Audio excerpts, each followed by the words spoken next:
welcome here, just the way you are. No more hiding tears, no more covering scars. You are welcome, holy welcome.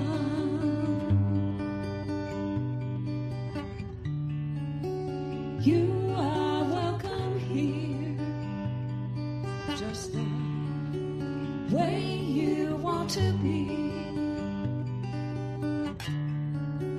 Bring your deepest hopes and all your wildest dreams. You are welcome, holy welcome, holy welcome.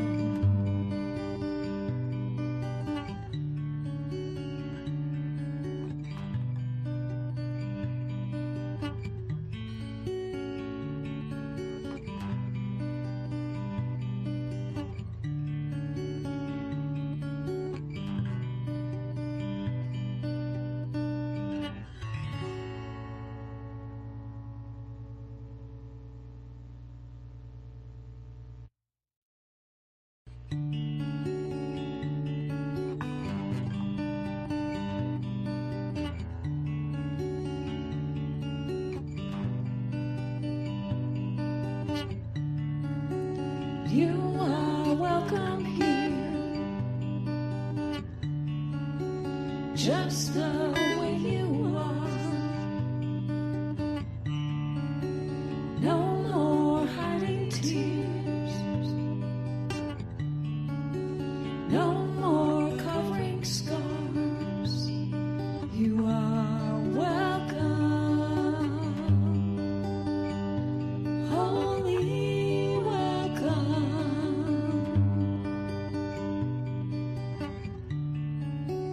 You are welcome here, just the way you want to be. Bring your deepest hopes and all your wildest dreams. You are welcome, holy welcome, holy welcome.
Good morning.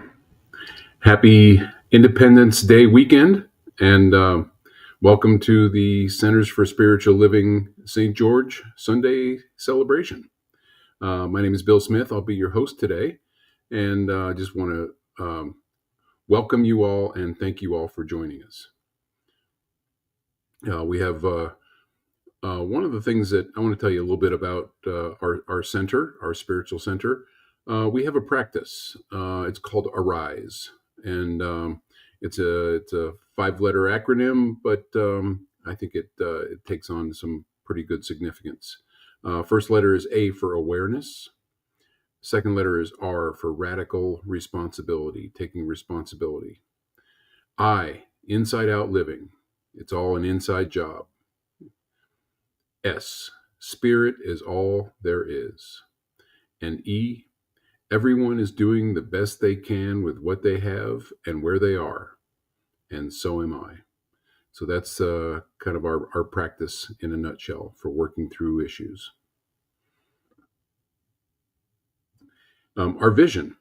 Centers for Spiritual Living St. George is a community-focused center, actively living, sharing, and nurturing its members and friends so that all may live their best lives. Our mission. Centers for Spiritual Living St. George is an open, inclusive, and evolving spiritual community that supports its purpose and vision, as we just mentioned before, through the following actions. First is sacred wisdom celebrations, similar to what we're doing today. Second is through empowering and transformative education. We will have classes, from time to time. Youth and young adult programs. Dynamic music ministry, which is currently led by Alan Stanley, who will be on here in just a minute. Community inreach and community outreach. And we have some exciting things on the horizon on those two items as well. So we have a firecracker team today. We're bookended by the Kovach family. So we've got Tony teching for us today, and Joe is going to be doing our talk. As I mentioned, I'm your host. We have Alan Stanley going to be doing the music for us today, and Sue Fulmer, one of our practitioners, is going to be doing both the invocation and the reading for us.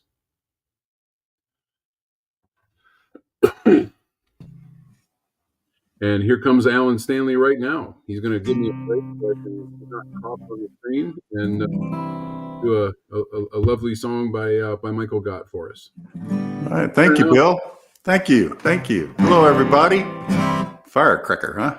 Well, not this song. Anyways, like Bill said, it's a Michael Gott tune. I'm going to lay back and relax a little bit and sing this, and then Sue's going to come in and pray, and then we'll come back and finish the song up. So just join right in. In this moment, in this place, I remember who I am,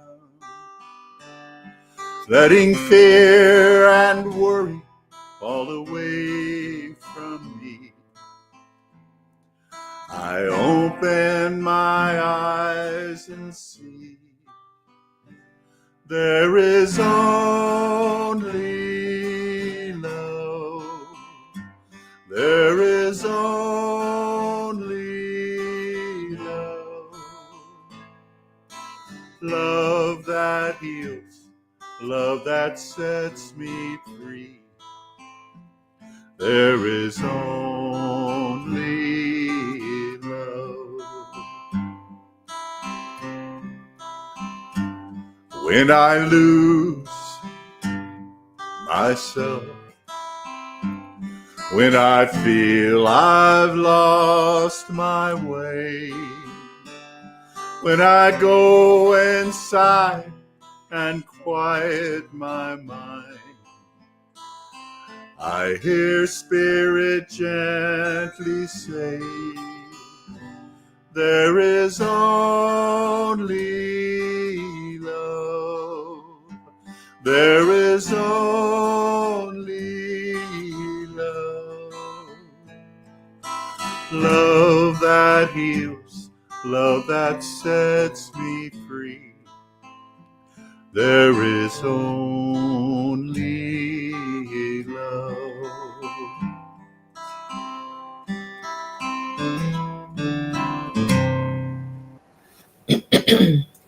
Join with me in affirmative prayer, knowing that as we believe, so it is. And I speak in the first person, knowing that we are all one. So join me. I sense in this sacred moment of prayer, the Spirit, the presence, the Holy One. And I know that that one involves all that is. I value my identification with that one, with Spirit manifesting through me, as me.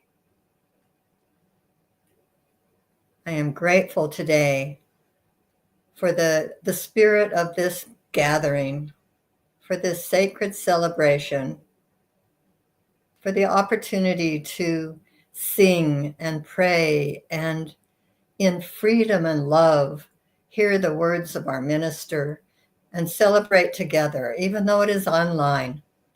I know that these messages go through the waves of the internet, reaching the hearts of those who hear it in person and will hear it later. And I know the vibrations of our meeting together go out to the world, sending peace and love. I am grateful for all that we enjoy in this wonderful spirit of freedom and peace. Together we join in sending this peace and love. And I speak my word knowing it is, and so it is.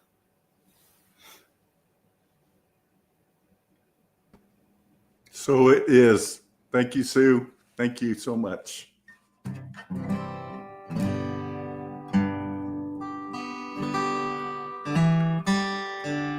We're going to do another song called I Return. We'll catch up here.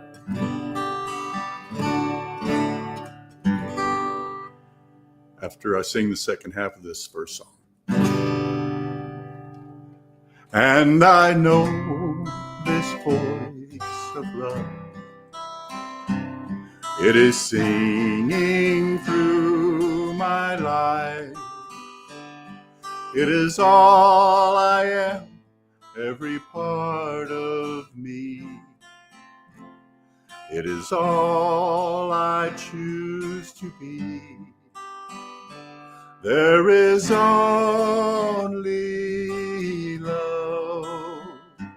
There is only love. Love that heals, love that sets me free. There is only love. There is only love. There is only love. Love that heals, love that sets me free. There is only love.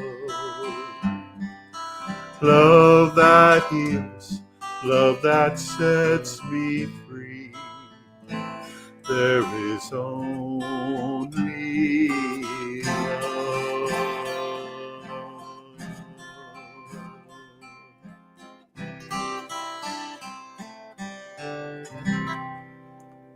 Now that I've caught back up, we're going to bring Sue back and offer our reading for us. Hey, thank you. Wow, it's the beginning of another new month. And what better way to introduce the new CSL theme than to see what our friend Eugene Holden has to say about it in his affirmation column in the Science of Mind magazine. The theme this month is Rolling in the Deep, and Eugene writes, with all that is going on these days, it's important to deepen our awareness of the source of life. Call it God, spirit, universal intelligence, but call it forth into your conscious awareness. And he adds, we've heard about being the pebble that causes the ripples, right? However, we tend to focus on the ripples and forget about the pebble. The pebble settles into the depths of the stillness where it experiences fulfillment. Be fulfilled in the stillness. And he affirms, in the stillness of spirit, I live in the knowing that my presence brings joy to the world. I create ripples of joy, and I am settled in the stillness of love. Thank you, Eugene, and namaste. Namaste, Sue. Thank you. Thank you.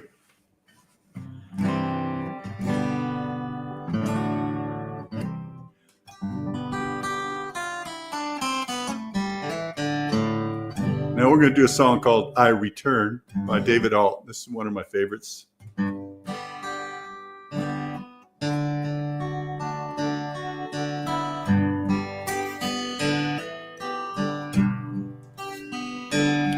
These shoes have worn thin, and the dust that covers them gives a clue to where I've been. But now I return to a hope that nurtures me, and love has remedied from all the lies and doubts and the shame that seemed unending. Now I'm awakening. I stand and sing. I return to the source of my creation, opening to my place of transformation. Now I see love lives in me. I return to the glory of our oneness, flourishing, fearless, free, and fully conscious. Mightily I stand and sing. I have returned.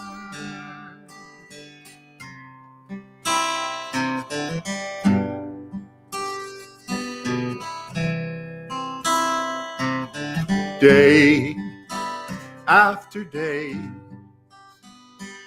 there are many paths to choose. Some we win and some we lose.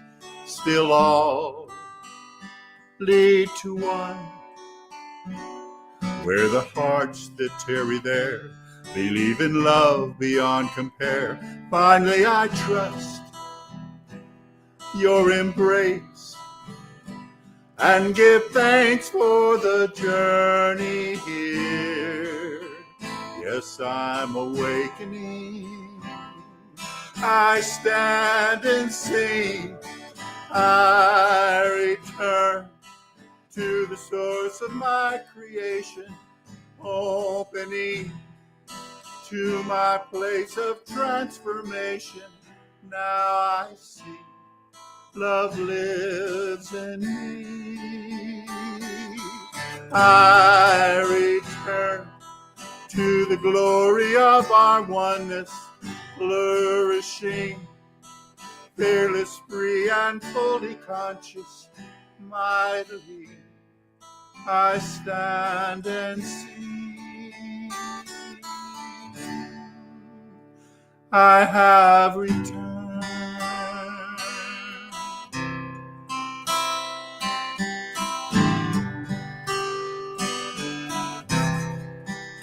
I have returned.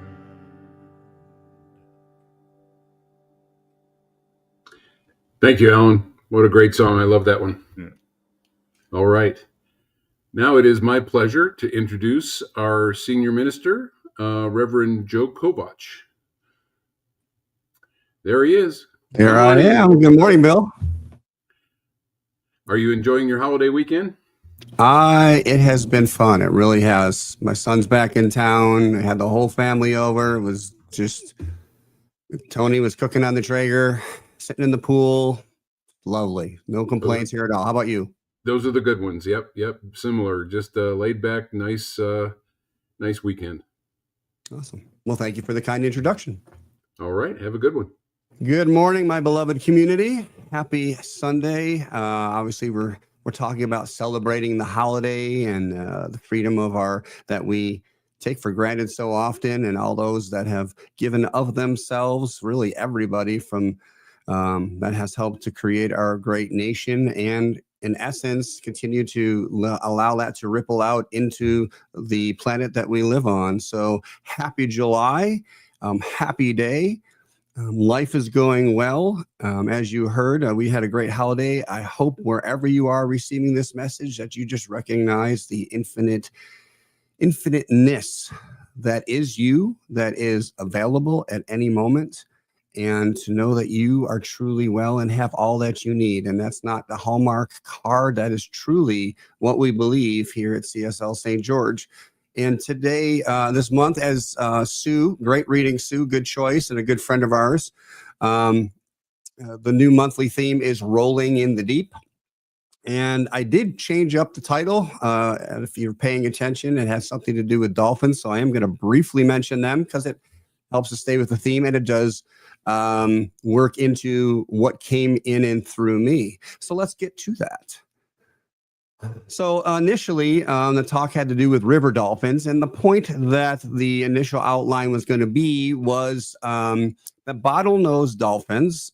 They have a range where they can literally swim all over the continent or planet, excuse me, the ocean, and yet many times we will find them living in this dark, brackish river, and there's the author who kind of shared this was kind of questioning, like, why would they do that when you could be anywhere? You could be in the waters of Tahiti or the Bahamas or California coast, but why would you kind of choose a dark, muddy, small, cramped river?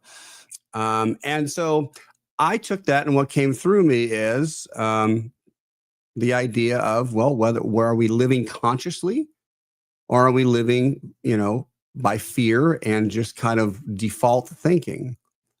And so one of the reasons why I changed this idea to talking about freedom or fear. It was a couple of weeks ago.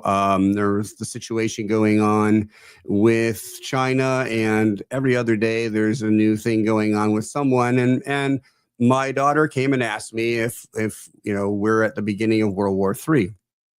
And I could tell there was some fear in her voice. And I recognize that fear everywhere I go. And it's on every other channel. Even if you tend to pay attention to the themes of movies, so much of them are based in fear and then revenge and getting what's mine and being on our own, the whole me against the world.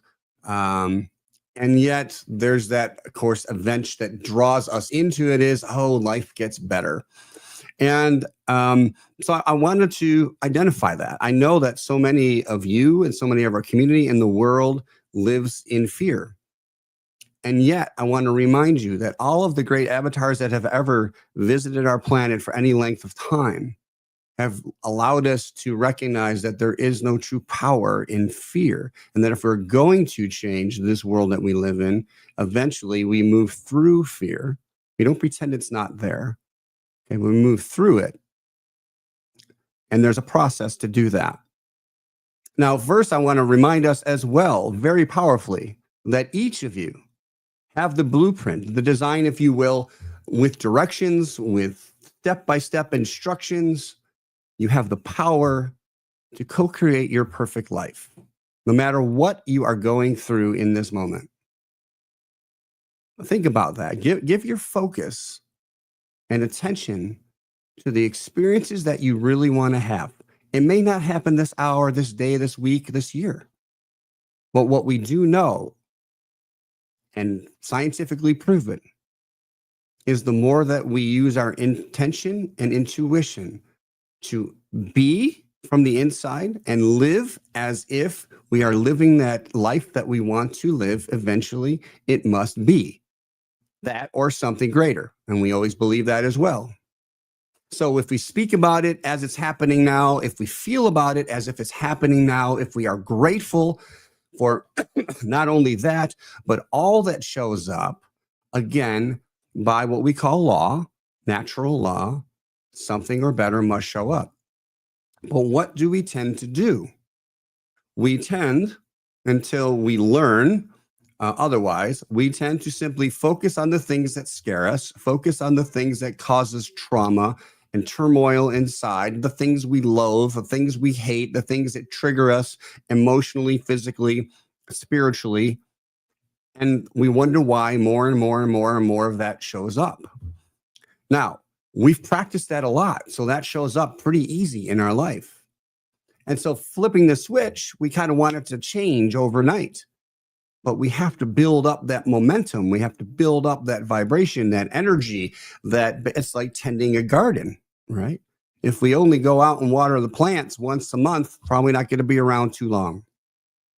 So science of mind, this is one of the bases and that you hear all the time. And yet people, we hear it, but we don't truly believe in it. So at the very core of science of mind, Ernest Holmes will say, spirit, which is the creative life principle, is forever flowing through us. But man has been given the power or right to impede or stop its progress in herself. We know we can tie a cord tightly around our arm and so inhibit the circulation of blood, that congestion, stagnation, and infection will follow. In a like manner, through our thinking processes, our ideas, and our own convictions, we use the tourniquets of negative thoughts and block the flow of creative life through us. So that's what we were just, a science of mind, a way of saying when we change our thinking, we change our life. Our personal power is central to the science of mind teaching, to the Centers for Spiritual Living. We emphasize the fact that our thoughts are creative and dictate the experience that we will have. They shape literally the world we live in. And as we live in the sense that there's more than one power, more than one creator, we give power to what is happening more than the power that technically created that. So in order to make progress, in order to evolve, in order to transform, it's imperative that we simply begin to become more aware of what we're thinking and how that is tied directly to what is showing up. Think about that for a minute.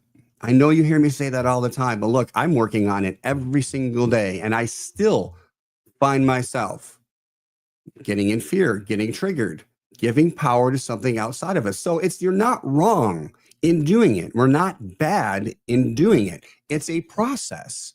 Where are you at in the process? We're born into this collective reality. We choose this. And in this age right now, are you paying attention? I liken it to movies have been very important in my life, just helping me shift. And I liken it to choosing to come in at the climax, the best point of difficulty and yet transformation in the middle of a movie. And I believe that is the time we're living in now. We know that time has sped up. We know that things, it seems chaotic. And what happens in the movies? You move through that. It's like the hero's journey. You're called. And you are called because you already have all that you need to make this journey. Do you believe that? Or do you believe you are separate from the very source that has created you? So, as we align ourselves with truth, then we align ourselves with Ernest Holmes, one of his principles, which is that we will receive a complete freedom from all discord of every nature when we align with our truth. And what does that mean? Well, that's why we practice meditation. We align with the truth. In that truth, there is no fear. Fear does not exist on its own. It is an experience that we are able to have. Now, that's not to say you're walking down a dark alley that those people standing there that are just staring at you like they're going to beat you up, like you just walk through them and bless them. If you're at that level, great for you, but it's okay to be discerning and make a different choice. That's not what we're talking about. We're talking about living constantly in the state of life isn't happening for our best and highest good. And that doesn't mean, for example, the car gets a flat.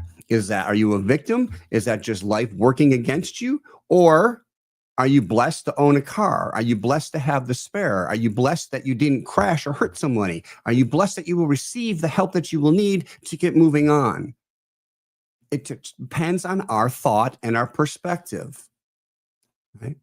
So, in other words, our practice is becoming aware of what we're thinking, what we believe, and unlearning those things that are not necessarily affirming us anymore, that are not helping us anymore. But we will never know if we don't pay attention, my friends. And so we just live in fear. We listen to CNN, we listen to Fox, and have them tell us what the world is that we're living in, as if we're not intelligent enough to decide that for ourselves. And even when life is going well, even when, think about it, when you're sick, do you not then long for the better days? That's what gets us through, the knowing that we will get better. So I want to share one more quote from Ernest Holmes. He says, everything in the universe is a unique individualization or expression of the one thing, which is the cause of all things. You should become aware that the one creative power is expressing right now in you in a unique way, and that it is always pressing against you, seeking a fuller outlet of its infinite possibilities. You do not have to imitate or compete. You are a special creation of God, and you have full access to the unlimited potential of infinite intelligence.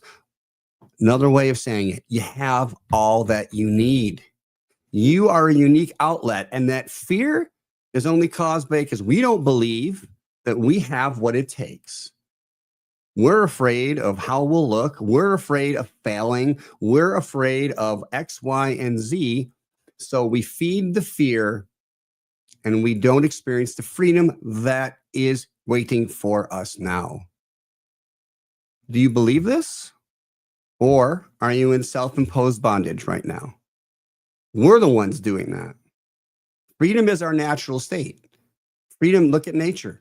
All of nature is in freedom. But I recently found in one of my readings, a kind of good example of fear and a different way of looking at it and why we're experiencing it. And so I'm going to read this bit for you, and I'm going to break it down. So it's from a Paul Selig book called The Book of Innocence, and it's in a trilogy of his. And this is what he says. He says, the one who perceives the view from the 20th floor perceives far more than the one in the cellar room. The one who claims the kingdom and realizes the kingdom in form is party to the kingdom and its manifestations. Just as unknowingly, you have all been party to the destruction of the plane that you've experienced your form in. You can call it pollution. You can call it the denial of the divine. You can call it the ramifications of greed. You would be correct in all of these things, but all of these things, each and every one of them, holds a basis in choice born in the denial of the divine. He goes on to say, to wait for God in a cloud to save you is to deny that you are the emissary, to deny that you are the activation of the divine spark expressed as being, presence, and being. To claim all things made new is not to improve all things, is to realize that the matter that is all things, even consciousness that is all things, is and can only be God. That's a lot. So let's break it down because there's tremendous wisdom within this. So the first part is the one who perceives the view from the 20th floor perceives far more than the one in the cellar room. I think that's a nice way of talking about vibration, about frequency, about purview. Where are you looking at from? And within the book, it's kind of it talked about the idea that if you're in the lower rooms, and there's a flood, you're going to have a very different experience than if you're on the upper rooms above the flood. So are you in the turmoil constantly, or are you above the turmoil? We're the ones choosing what floor we are looking out. And we oscillate on this daily. We oscillate it depending on the subject. Okay, we're all, in essence, a work in progress, yet coming from a place of perfection. So what floor are you looking out of life at? He then says, the one who claims the kingdom. Now, the kingdom in this sense, in this book, is what we would call Christ consciousness, the recognition that you are divine and that everything and everyone is a divine expression. So that's what he calls the kingdom. In other words, we're living in the sense of knowing there is only truly one God being expressed. There is no other. We are one whole living being presence. Okay, so the one who claims the kingdom, so the one who recognizes their divine truth and realizes the kingdom in form, that recognizes form, all form comes from the same idea as consciousness, is party to the kingdom and its manifestations, meaning you align with creating the life that you want. Just as unknowingly, we have added to the destruction. We have all made mistakes out of ignorance, out of choice, out of ego, out of choice, out of fear. We have all done this, every one of us. So, what if the divine truth in this? You are of God. Right now, that's infinite presence, the infinite love, the infinite peace, the infinite knowingness. And it is up to us how much we use it, how much we align with it. What floor are you going to choose to operate from? And you'll know because of the experience that is showing up. Okay. And yet that doesn't, in Arise, and Bill did a great job of talking about our practice Arise. Second R, radical responsibility. What is showing up is our choice. It is a gift. It is not a punishment. No matter what it appears to be to others, we must claim it as a blessing in order to move through it. There is a lesson. There's no one punishing us, in essence, except ourselves. Well, why would we do that? Because we don't know better. We're just not doing the practice. And I'm talking to myself out loud as well. So this is not a shameful thing. It is to move through it individually and together as a center, together as a community, together as a global presence. We are all experiencing this in different ways. So when we keep ourselves back, we withhold and limit the divine spark and energy and flow that is seeking simply to express itself in greater ways each and every moment, each and every day, no matter what it is for you, and it's unique to and through you. You are that important. Life is incomplete without you in this moment. That's why you're here. That is why you're here. And there is a process, there is a community, there is a way, there are books that talk about how to do this and how to, more importantly, first be this. So the next part, again, breaking it down, he says you can call it pollution, you can call it denial of the divine, you can call it the ramifications of greed, whatever we call it, right? What is truth is, he says, each and everything that we call it, it's still God in expression. There is nothing that can ever be outside of God. And so when we say something, see something, and experience something, and we focus on it in our negativity, and we damn that, no matter what it is, we damn it outside of God, and we damn ourselves in the process, because that means that is, no matter how horrible, traumatic, or whatever it is, we're living within the experience of God itself through our own consciousness. So where is the freedom in X, Y, and Z? Well, there's a lesson in that. And there's a freedom in that. And it can be tough. And I didn't say it's going to be easy. And we're not going to snap our fingers and wake up in paradise. Maybe one day. But right now, it's a process. And that is why it's so imperative that each of us do our own thing. And then each of us continually come together to assist each other, to congratulate each other, to appreciate. You're raising in value, appreciating. You're recognizing the value in others. You're recognizing the value in your own trials and tribulations. And then finally, he says, and this is really to me a call of action, to wait for God in a cloud to save you is to deny that you are the emissary, that you are the activation of the divine spark expressed as being. That's what you are. That is why we have the power of self-choice. We each have our own will to use and to be and to perform and to experience. What a gift. And when he talks about here to claim all things made new is not to improve. So in other words, when we're thinking about the world that we want, we're not in essence improving it. We're transforming it. In other words, it's like looking again up from a higher point of view and recognizing what it is.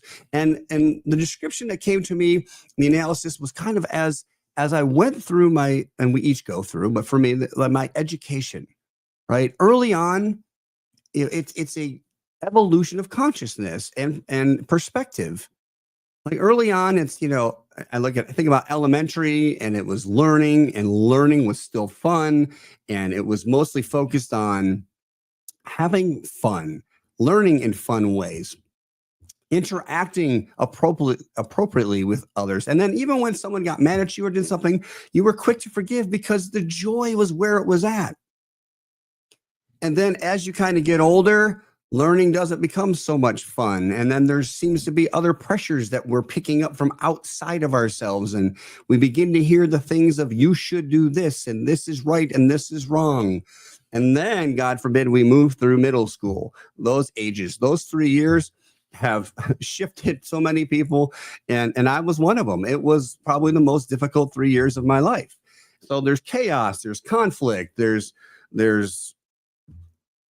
this shifting of relationships and friends, and everybody has a different idea of the same thing. And you start to lose yourself in all that.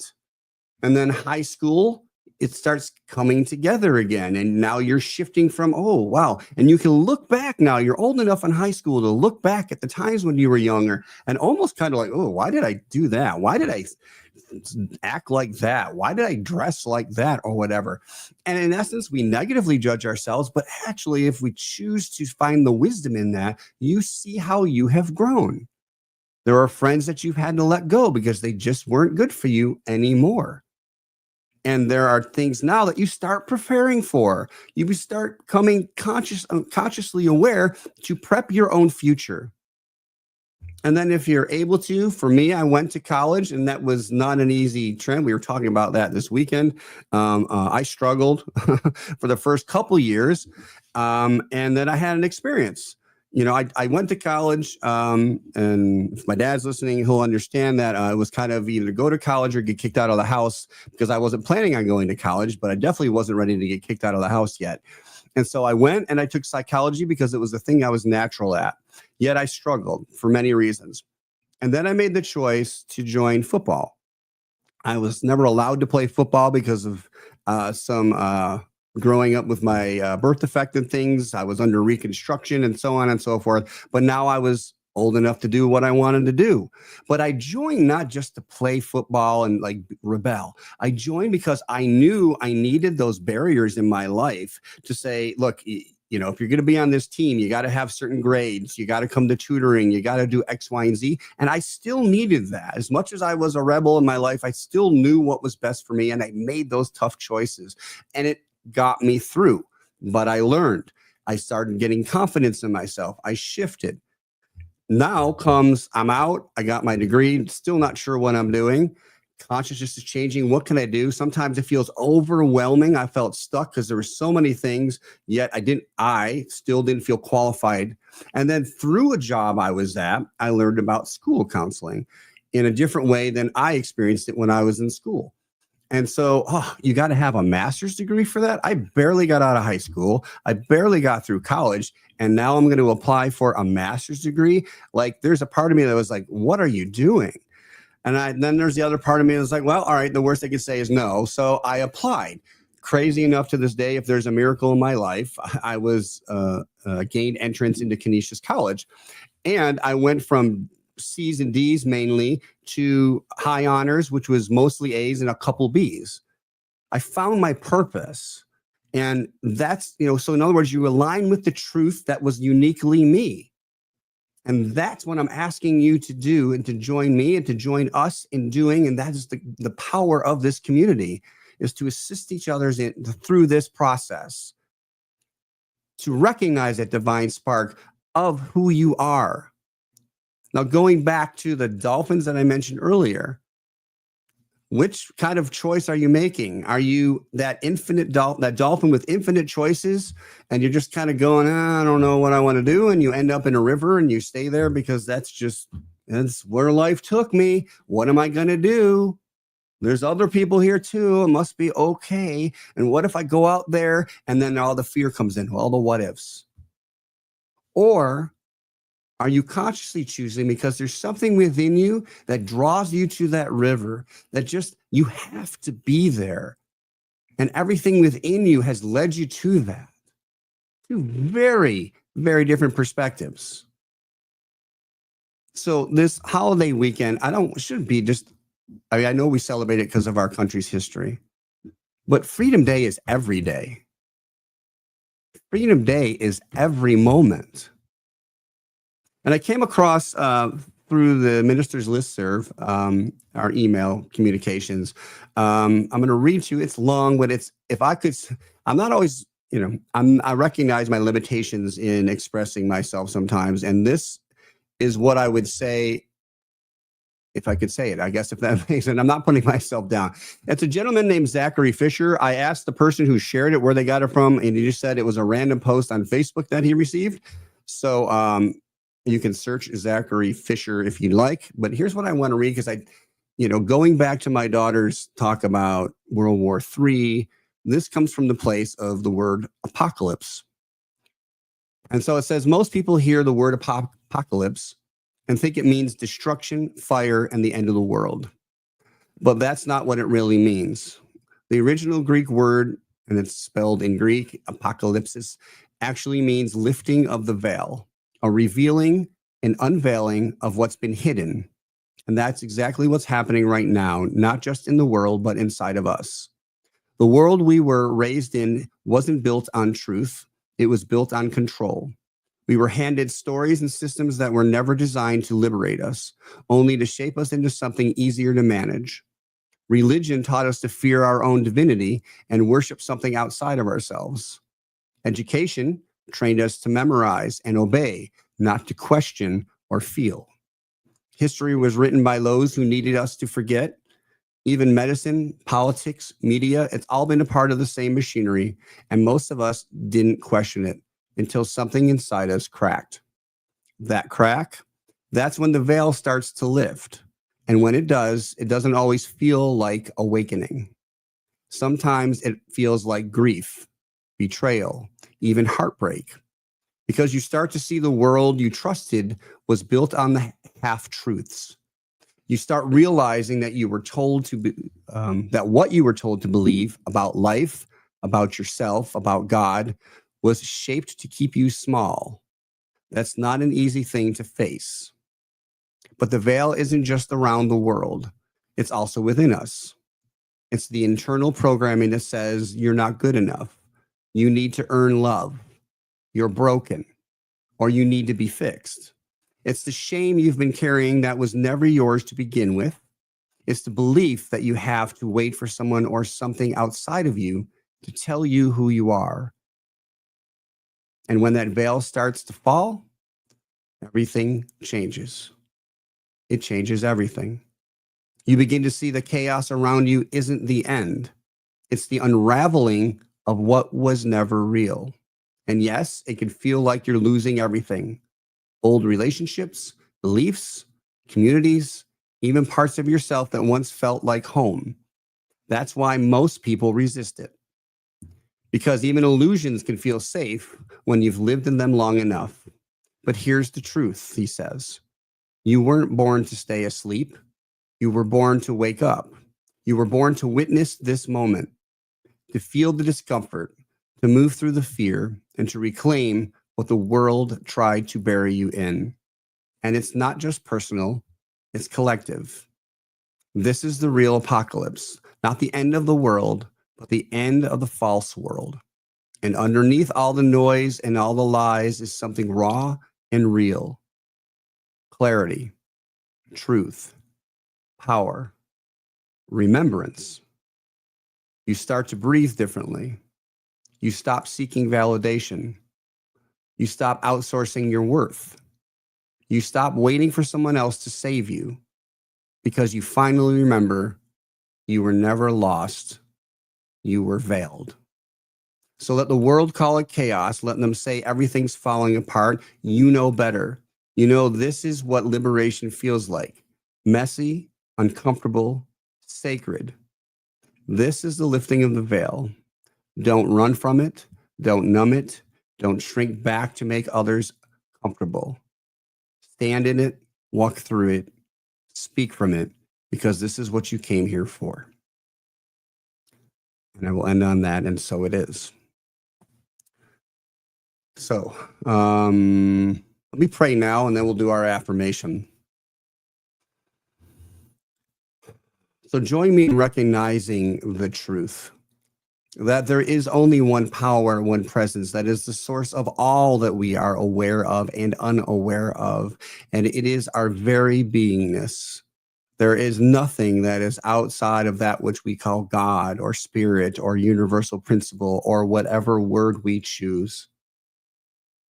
We recognize it in divine love, in the expression of truth, where fear cannot exist. Lies do not exist in the truth. That is the kingdom that was forementioned. The kingdom of recognition, of consciousness, of knowing who we truly are. We are spirit, that presence, experiencing through our lives uniquely what it is. We call it life. And yet each of us, gratefully, appreciatively, is having our own perfect, unique experience. And what I know to be true is we each imbue the power to change our experience, consciously change our experience. And there is no limit to what we can experience. We have practiced being bonded in bondage long enough. And what I know to be true from the very beginning, we are free. And we are moving from this experience of feeling limited and stuck and worthless and shamed and broken into our truth, which is absolute and utter divine perfection. There is nothing missing.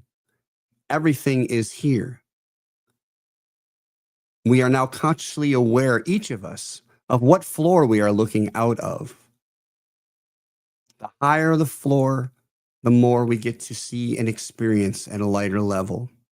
And yet, there are times when we will find ourselves in the basement, and that is okay.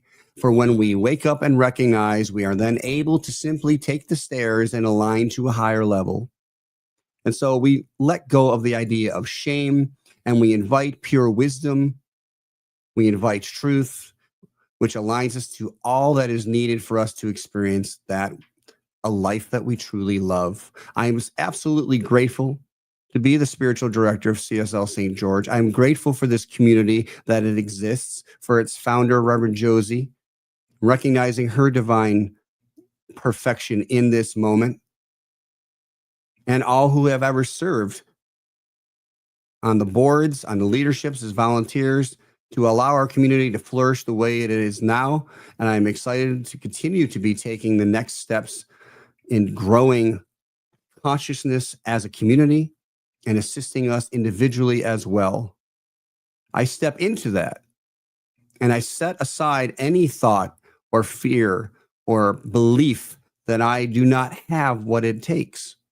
Not just me, because I recognize the divine is the one truly expressing through me, through the community, through you. So I call it perfect. I recognize it as whole.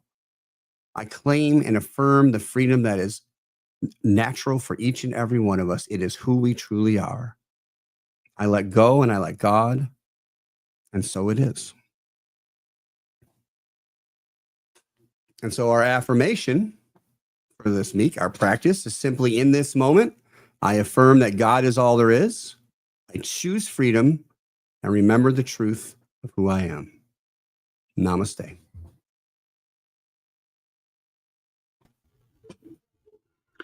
Wow, what an impactful talk, Joe. I mean, that was something. You know, I really never recognized or realized that that Armageddon really doesn't mean the end of the world. I mean, the unveiling, and it seems like every time we have an opportunity through mainstream media to look at these things, we're given the advice to be afraid of it and Exactly. and hide from it. I mean, so And that they have the answers for us when Sure. we already have them. Yeah, don't bother thinking. we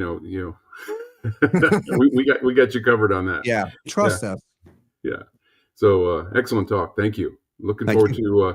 to Please, and invitation to everybody, join us in the conversation after 10 minutes from now. all right.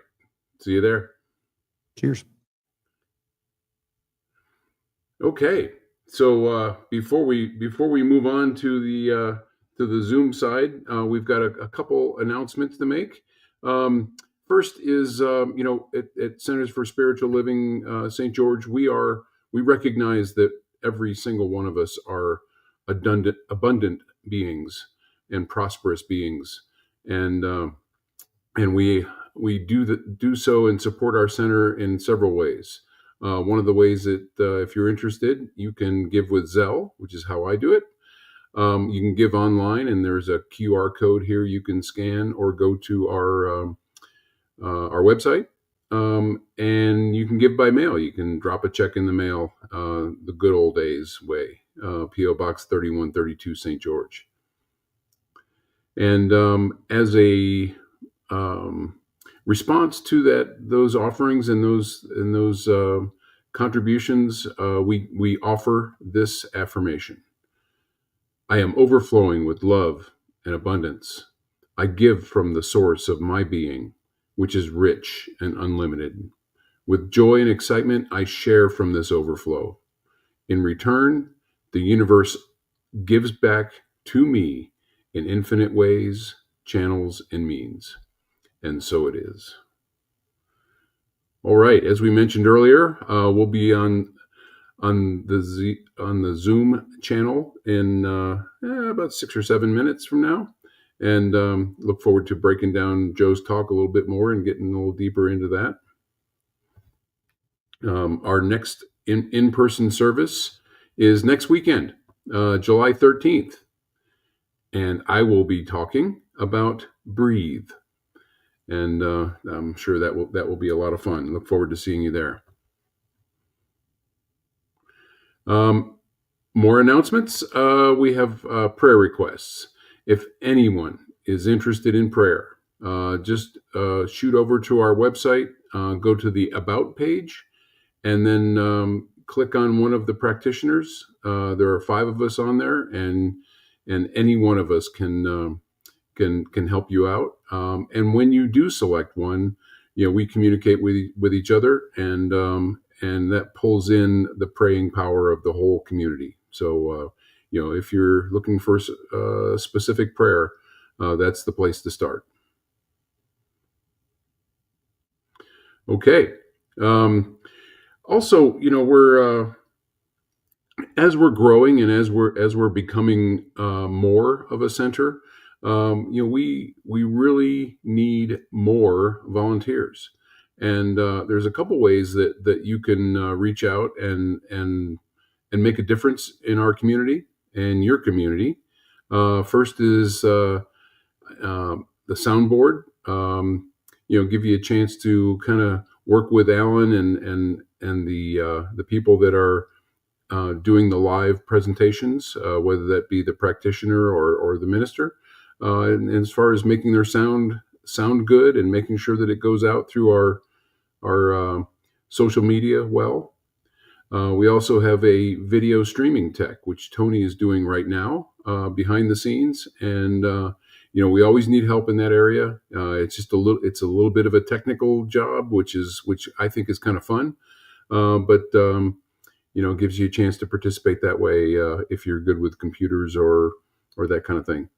Greeters, if you're a hugger, that's a place for you. I know Anna does a great job, but she can't always be there. So we're looking for some help for her as far as greeters to meet people when they come in, share a smile, share the love, make new people feel comfortable.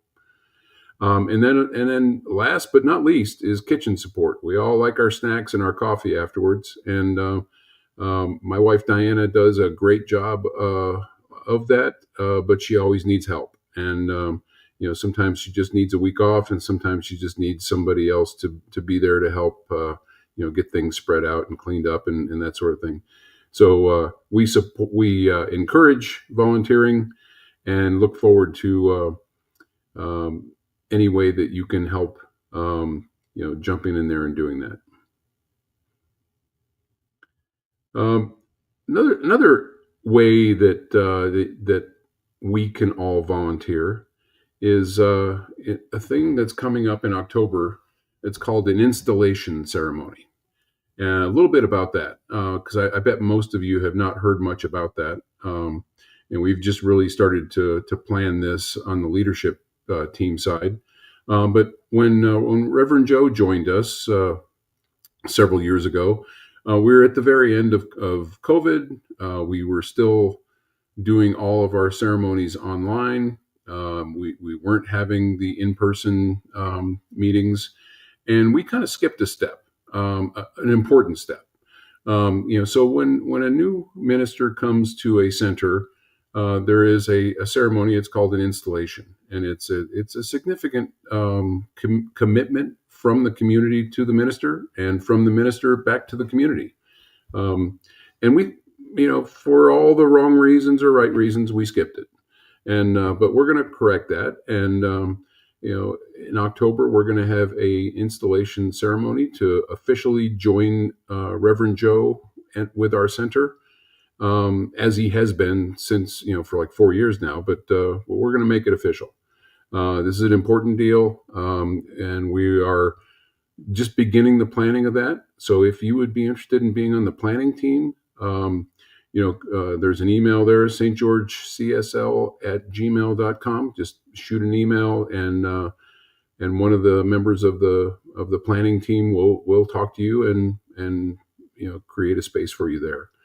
And then the day of the ceremony, it'll be an in-person ceremony. We will need some event volunteers to make sure things go off as well as they can. So lots of opportunities coming up for volunteering, and good way if you're not volunteering currently, there's lots of opportunities to get involved.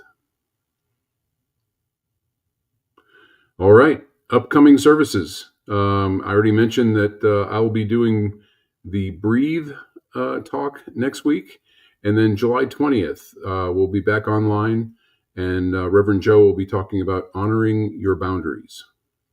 So those should be two good ones coming up.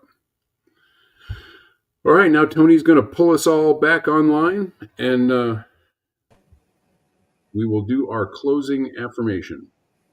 1, 2, 3, 4, 5. We're all here and ready to go. I'll start us out. Something wonderful is happening through me right now. It is this thing called life.